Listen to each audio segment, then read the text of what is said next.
ግላዊነት ኃይል ነው። ሰዎች የማያውቁትን ሊያፈርሱት አይችሉም። ፋሽኑ ያለፈበት ንግግር ይመስላል፣ ግን በዚህ ዘመን ውስጥ በጣም አስፈላጊው ነገር ይመስለኛል።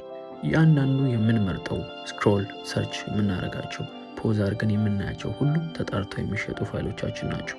ዳታ ኢዝ ዘ ኒው ጎልድ ኤንድ ዩር ፕራይቬት ላይፍ ኢዝ ዘ ማይን ይባላል። ብዙውን ጊዜ የምንረሳው ሚስጥራችንን፣ ግላዊነታችንን አሳልፈን ስንሰጥ ኃይላችንንም እየሰጠን መሆኑ ነው። በምርጫዎቻችን ላይ ኃይል፣ ባመንባቸው ነገሮች ላይ ኃይል ለማያገባውና ለማይገባው ተላልፈን እንደመሰጠት ነው። ካሪሳ ቬሌዝ ፕራይቬሲ ኢዝ ፓወር በሚለው መጽሐፏ ውስጥ እንዲህ ትናገራለች። ግላዊነት የሚያስደብቅ ነገር ብቻ አይደለም፣ ነገር ግን ነፃነትን የሚጠብቅ ነው። የማሰብ ነፃነት፣ የመናገር ነፃነት። ኖት ኤ ሴክሬት ጀስት ኖት ዩር ቢዝነስ የሚባል አባባል አለ። ሚስጥር አይደለም ግን አያገባህም አይነት ነገር። እንዲህ ተመልከቱት።